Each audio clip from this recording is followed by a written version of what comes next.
Senator or showman?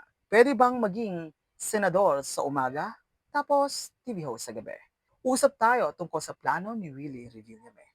Noong na-interview siya, sabi niya magtatrabaho ako sa Senado mula Monday hanggang Wednesday or Thursday, tapos show na ako sa Friday at Saturday. Sounds approve ba sa inyo?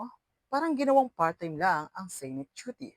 Constitutional qualifications. Technically, pwede. Sabi sa Constitution, kailangan lang natural-born Filipino, at least 35 years old, able to read and write, at 2 years na residente sa Pilipinas bago ang eleksyon. So, pasok siya.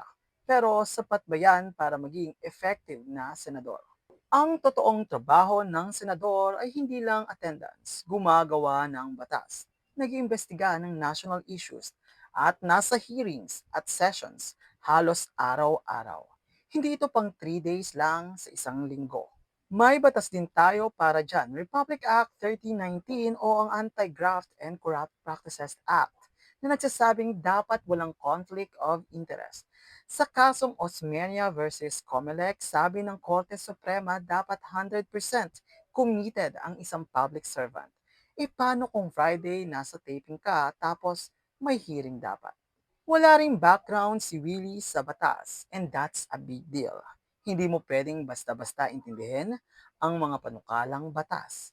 Kailangan magbasa, mag-aral, magtanong, maglaan ng oras. Hindi ito pwedeng isabay sa rehearsal or taping. As a former law student myself, alam ko yung hirap. Di ka patapos magbasa ng case, may assignment na ulit.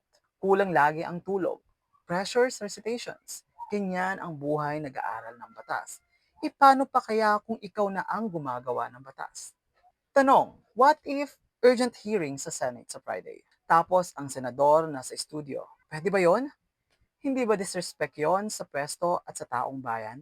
Don't get me wrong, this is not just about Willie. This is about leadership. Gusto ba natin ang senador na 100% committed? O kalahati ng oras na sa showbiz? Public office is a public trust. Period. Yes, may karapatan si Willie tumakbo, pero kung mananalo siya, kailangan niyang mamili, senador or showman. Hindi pwedeng sabay, because the Senate is not a side gig. It's a full-time mission. This is JM, and again, I will always be your law companion.